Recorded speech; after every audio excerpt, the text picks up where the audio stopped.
Assalamualaikum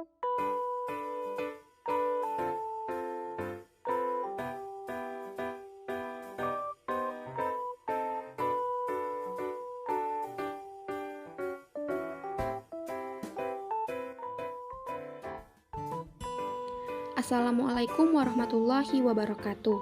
Perkenalkan, nama saya Tasya Monika dengan NIM 2020207034 dari kelas Prodi Pendidikan Biologi 3. Di sini saya akan menampilkan sebuah video pembelajaran yang judul materi Sistem Reproduksi pada Hewan.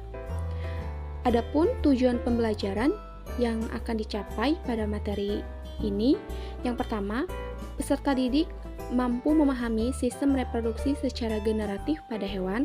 Yang kedua, peserta didik mampu memahami sistem reproduksi secara vegetatif pada hewan. Dan yang terakhir, peserta didik mampu memahami tahapan siklus hidup hewan. Baiklah, simak video berikut ya. Hewan juga bisa mengalami reproduksi aseksual. Reproduksi aseksual hewan ada 3, yaitu tunas, fragmentasi, dan partogenesis. Tunas adalah reproduksi aseksual dengan membentuk tunas seperti pada tumbuhan.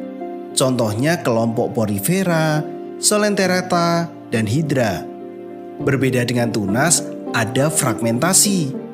Fragmentasi adalah reproduksi aseksual pada hewan dengan cara memotong tubuhnya. Fragmentasi ada 2 tahapan. Yang pertama adalah pematahan atau pemotongan tubuh induk menjadi 2 bagian atau lebih. Ini yang sering disebut dengan fragmentasi. Baru tahap yang kedua yaitu regenerasi. Setiap potongan tubuh induk membentuk bagian tubuh lain yang tidak ada pada tubuh induk. Contoh hewan yang mengalami fragmentasi adalah cacing pipih atau biasanya cacing planaria. Nah, itu tadi tunas dan fragmentasi. Ada juga yang namanya partogenesis. Partogenesis adalah reproduksi aseksual yang betina menghasilkan ovum tanpa proses fertilisasi. Bisa gitu ya? Contohnya lebah, semut, kutu daun, dan kutu air. Pada lebah, ovum yang dibuahi akan tumbuh menjadi lebah betina atau steril. Yang tidak dibuahi akan menjadi lebah jantan atau fertil.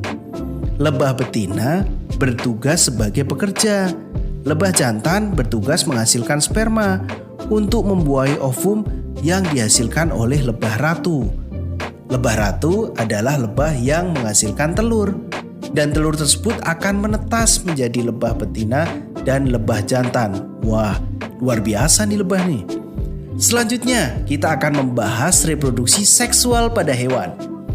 Reproduksi seksual pada hewan terjadi melalui perkawinan yang selanjutnya terjadi proses fertilisasi, sehingga menghasilkan zigot. Zigot akan tumbuh dan berkembang menjadi embrio, dan kemudian menjadi individu baru. Pada hewan, fertilisasi ada 2 cara, yaitu internal dan eksternal. Fertilisasi internal terjadi apabila proses peleburan ovum oleh sperma terjadi di dalam tubuh hewan betina. Contohnya ayam, kucing, burung, dan sebagainya. Fertilisasi eksternal terjadi apabila proses peleburan ovum oleh sperma terjadi di luar tubuh hewan betina. Contohnya ada katak, ikan, dan sebagainya. Berdasarkan cara perkembangbiakan dan kelahiran embrionya dibagi menjadi 3 bagian, yaitu vivipar, ovipar, dan ovovivipar. Pasti sahabat sudah tidak asing dengan kata vivipar ataupun ovipar dan ovovivipar. Vivipar adalah hewan embrionya berkembang di dalam rahim hewan betina atau induknya ya. Disebut juga hewan beranak. Embrio akan memperoleh nutrisi melalui plasenta.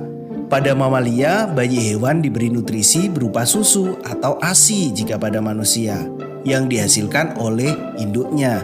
Contoh hewan vivipar ada sapi, kambing, kuda, kucing, dan sebagainya. Yang kedua itu ovipar. Ovipar merupakan hewan yang embrionya berkembang di dalam telur. Disebut juga hewan bertelur. Telur ini dikeluarkan dari tubuh hewan betina dan dilengkapi oleh cangkang. Embrio yang berkembang di dalam telur mendapatkan nutrisi dari kuning telur. Contohnya ada ayam, burung, nah itu ovipar, hewan bertelur. Yang terakhir adalah hewan ovovivipar, adalah hewan beranak dan bertelur. Bagaimana bisa?